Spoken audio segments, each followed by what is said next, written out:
两会之后，中国明确了2026年及“十五五”经济规划。作为长期深耕于中国市场的外资企业，他们在关注中国的哪些规划方向？又如何看待中国企业出海？面对复杂的国际局势，身处中东冲突核心地区的国际能源企业，如何保障自身产业链的稳定？对于人工智能、新能源等前沿产业，他们有哪些新洞察？中国发展高层论坛2026年年会期间，首席评论专访了沙特国际电力和水务公司全球执行副总裁、中国区主席塞勒哈卜提。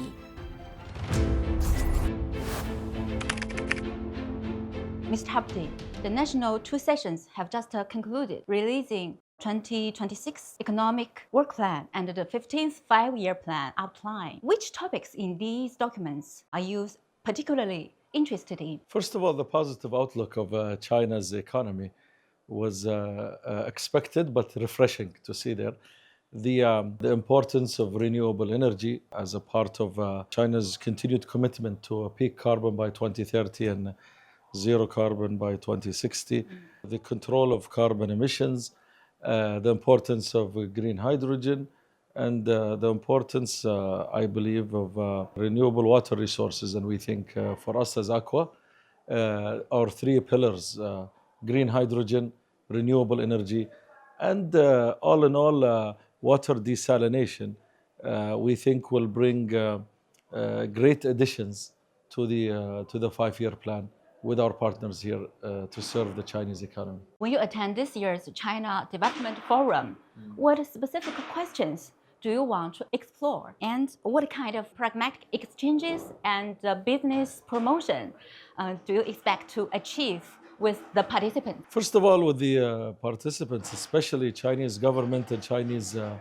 industry, we think it's very important that we reiterate our story. We remain committed to China. We'll invest at least $30 billion. But also, we had a lot of questions. Most were answered by the Premier, Li Qiang, talking about the micro policies that will be coming, that will further define those industries and define and allow us to size up our investments, size up the areas of the investment value chain we will be participating in, but also the commitment to further invest in the infrastructure that will help those value chains for energy and other related topics, and the continued openness to international investors, acknowledging that it is a very competitive market, but a very healthy competitive market, and it's for those that dare to compete at the highest level will succeed in China.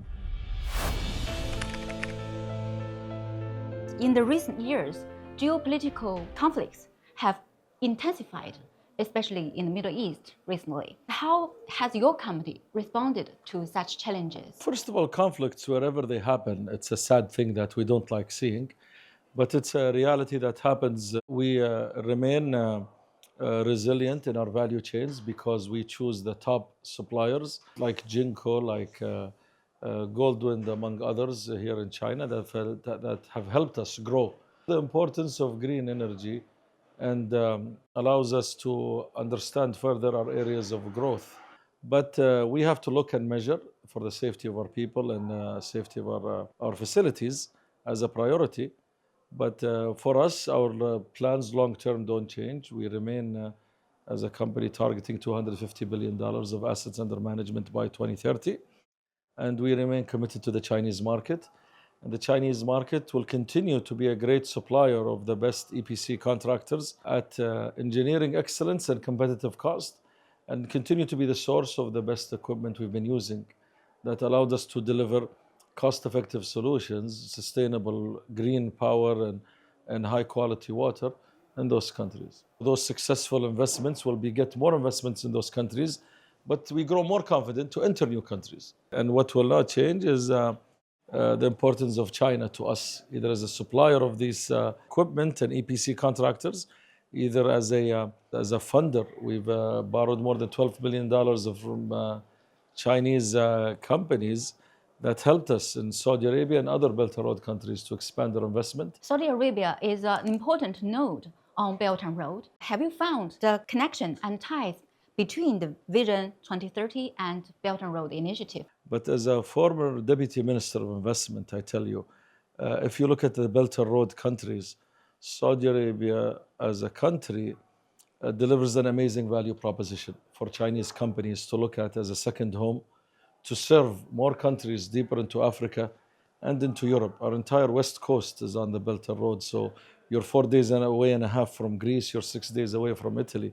You have a stable currency, stable source of energy, whether it's green or non-green energy, predictable business landscape. For Aqua Power, we continue to shatter records in size, scale, and lower cost of water in those countries, thanks to this Chinese companies going global. And we want to replicate that also on green hydrogen. It is a great leap forward. Also, the Belt and Road Initiative allowed us to feel more welcome to invest in China, although we are a late comer. We started in late 2024 investing in China, but we're not strangers in China. We've had offices here. We've procured upwards of $30 billion from Chinese equipment manufacturers, and we will acquire much, much more in the coming 5 years, more than we have since we opened our office in 2009 here in Beijing. So the Belt and Road Initiative and Vision 2030 continue to be the fuel of Aqua Power's growth. How do you think about the position of green hydrogen in the future global energy system? Will it become a global energy source like oil? Well, in Aqua Power, we believe in it being the viable or the source of energy of the future. And we will continue to invest heavily in that direction. That being said, it remains challenged by the cost of production, which will require a lot of government support, policy support, internationally and on the national level. And when the returns are right and it has the right offtake and the right conditions for Aqua Power, we will be investing in China in green hydrogen.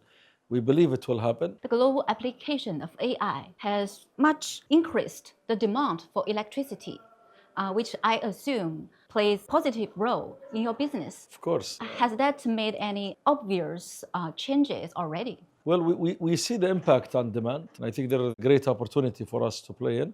The key thing we look at as we look at the growth in demand is the growth of the grid and the grid's ability to absorb and handle this demand. So whether it's China or anywhere else, the ability of the grids of those countries we're targeting to help and absorb and that demand and deliver it. One piece is with us is building those production facilities. The demand source is there, and we think everything else will come in time.